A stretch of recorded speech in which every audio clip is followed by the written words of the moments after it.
अच्छा, जब हम स्वास्थ्य या हेल्थ शब्द सुनते हैं तो हमारे दिमाग में सबसे पहले क्या आता है? ज्यादातर लोगों के लिए इसका मतलब होता है बीमार न होना। पर क्या असली सेहत बस इतनी ही है? चलिए, आज स्वास्थ्य को थोड़ा और गहराई से समझते हैं और देखते हैं कि इसका पढ़ाई लिखाई से क्या कनेक्शन। तो फिर असली सवाल यहीं उठता है, स्वास्थ्य का असल मतलब है क्या? जैसा कि हम आगे देखेंगे, ये सिर्फ बीमारियों के न होने से कहीं ज्यादा है। तो इसका जवाब क्या है? देखिए, वर्ल्ड हेल्थ ऑर्गेनाइजेशन के मुताबिक हेल्थ की परिभाषा बहुत बड़ी है। ये सिर्फ बीमारी से दूर रहना नहीं है, बल्कि ये पूरी तरह से शारीरिक, मानसिक, भावनात्मक, सामाजिक और आध्यात्मिक तौर पर अच्छा महसूस करने की एक स्थिति है। मतलब ये एक होलिस्टिक अप्रोच है जो हमारी जिंदगी के हर पहलू को छूती है। तो इस परिभाषा में हेल्थ के 5 खास पहलू बताए गए हैं। चलिए, एक एक करके इन्हें समझते हैं ताकि हम इस पूरी तस्वीर को और बेहतर तरीके से देख सकें।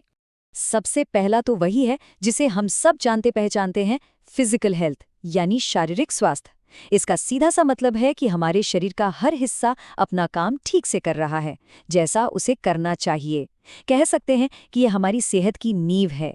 दूसरा पहलू है इमोशनल हेल्थ यानी भावनात्मक स्वास्थ्य। और सच कहें तो इस पर अक्सर कम ध्यान दिया जाता है। ये अपनी और दूसरों की भावनाओं को समझने और उन्हें सही तरीके से जाहिर करने की हमारी काबिलियत है।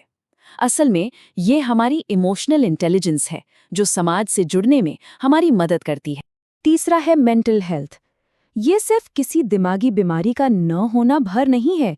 ये हमारी वो क्षमता है जिससे हम जिंदगी के रोजमर्रा के तनाव से निपट सकें, प्रोडक्टिव तरीके से काम कर सकें और अपनी कम्युनिटी में अपना योगदान दे सकें।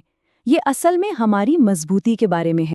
चौथा पहलू है सोशल हेल्थ। हम इंसान एक सोशल एनिमल है ना? इसलिए हमारे रिश्ते और समाज के साथ हमारा जुड़ाव हमारी भलाई का एक बहुत ही ज़रूरी हिस्सा है।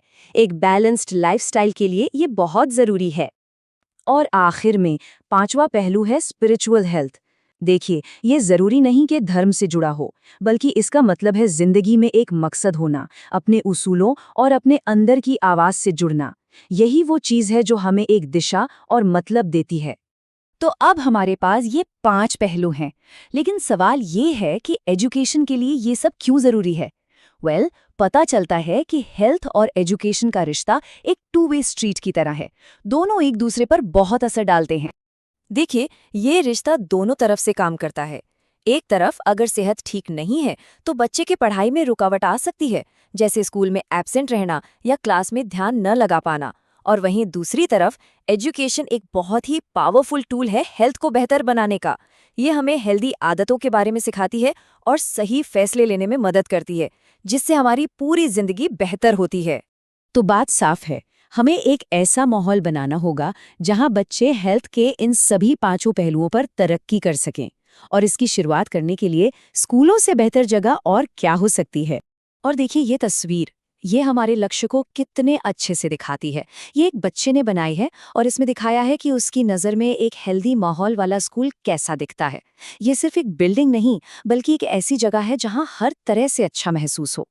तो एक हेल्दी स्कूल का माहौल बनता कैसे है? इसकी शुरुआत होती है बिल्कुल बेसिक चीज़ों से। पीने का साफ और सेफ पानी, लड़के और लड़कियों के लिए अलग और साफ टॉयलेट्स और हाथ धोने के लिए साबुन की सुविधा। ये एक हेल्दी स्कूल की बुनियाद हैं। और हाँ, सिर्फ सुविधाएं बना देना ही काफ़ी नहीं है, उनकी देख-रेख, उनका मेंटेनेंस बहुत ज़रूरी है। जैसे कि सोर्स में साफ साफ बताया गया है कि स्कूल के टॉयलेट्स दिन में कम से कम 2 बार साफ होने ही चाहिए। ये सुनने में छोटी सी बात लगती है, पर इससे पता चलता है कि कितनी देखभाल की ज़रूरत है। पानी और सफाई के अलावा एक हेल्दी स्कूल को एक सेफ जगह भी होना चाहिए। इसमें बच्चों के खाने से लेकर क्लासरूम की हवा तक सब कुछ आता है।